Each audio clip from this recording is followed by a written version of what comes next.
The County of Sonoma has been a leader in sustainability since the mid-2000s.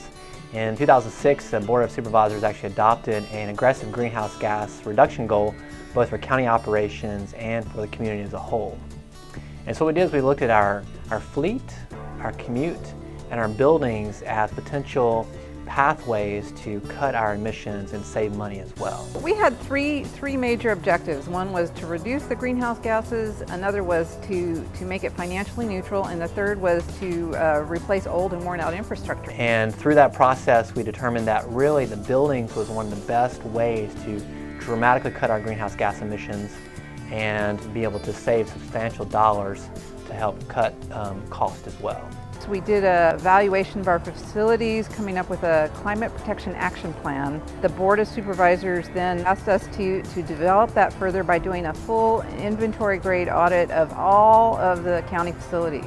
And we selected Aircon Energy in Sacramento, and they came out, and over the course of a whole year they evaluated all our facilities, they reviewed all our utility bills, they came up with 180 different strategies for ways for us to save energy. So we're here at the Sonoma County Center in Santa Rosa, California, standing on top of the Central Mechanical Plant, which is a facility that feeds electricity and hot and cold water to 12 different buildings on the county campus.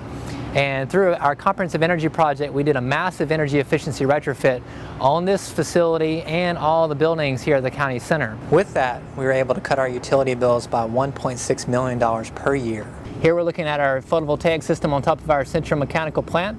We also have a system that's on top of the Information Technology Department building and a new 750 kilowatt solar system at our Los Galicos campus. So here we have our 1.4 megawatt hydrogen fuel cell. This fuel cell provides power and electricity for our county campus here and feeds electricity to 12 different buildings here.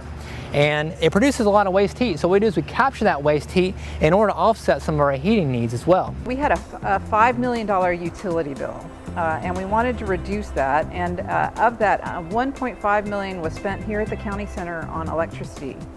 The fuel cell power plant uses about a fifth of the energy cost to create that electricity to power all our buildings, computers, lights, air conditioning systems.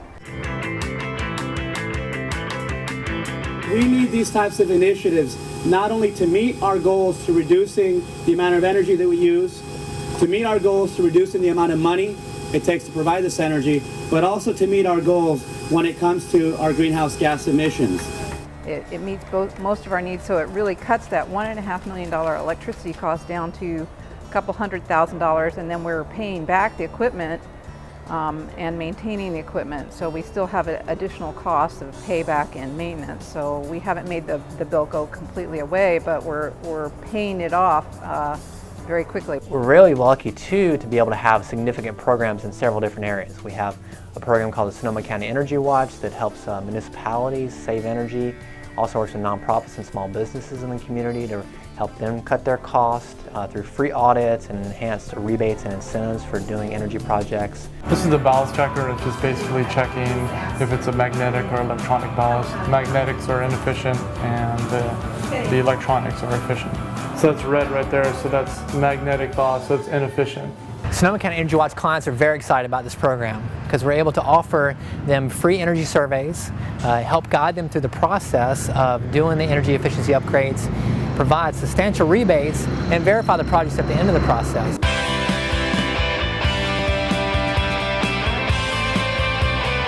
We got a call from Sonoma County Fire and Emergency Services on an Energy Watch program that they were doing to help with our energy here because we had some high bills. Yeah, what they've done is they've added reflectors on all the fixtures and reduced it from 2 bulbs to 1 bulb in each of the fixtures and put in new ballasts. It's a great collaboration of county government and private industry and everybody else working together to make our community more efficient and to make public facilities more efficient. The great thing about energy is we can borrow the money to do these projects and then pay the project cost back with the energy savings. So the taxpayers aren't having to pay for any of this stuff. We're able to really, utilize innovative financing to make these projects happen. So in some scenarios, they would describe this as a win-win-win situation. Indeed. And you're looking at reduction in energy use, creating local jobs, and also reducing our carbon footprint. All the sustainability initiatives that we're undertaking have gained national attention. And a lot of people rely on us and ask us for advice on how they can do the same in their communities. One of the best things to do is take an analysis of your greenhouse gas emissions. Then once you understand where your emissions are coming from, then you can set policies and programs to help reduce those emissions. But doing a comprehensive energy project is something that a lot of people can do to help cut their costs and reduce their emissions.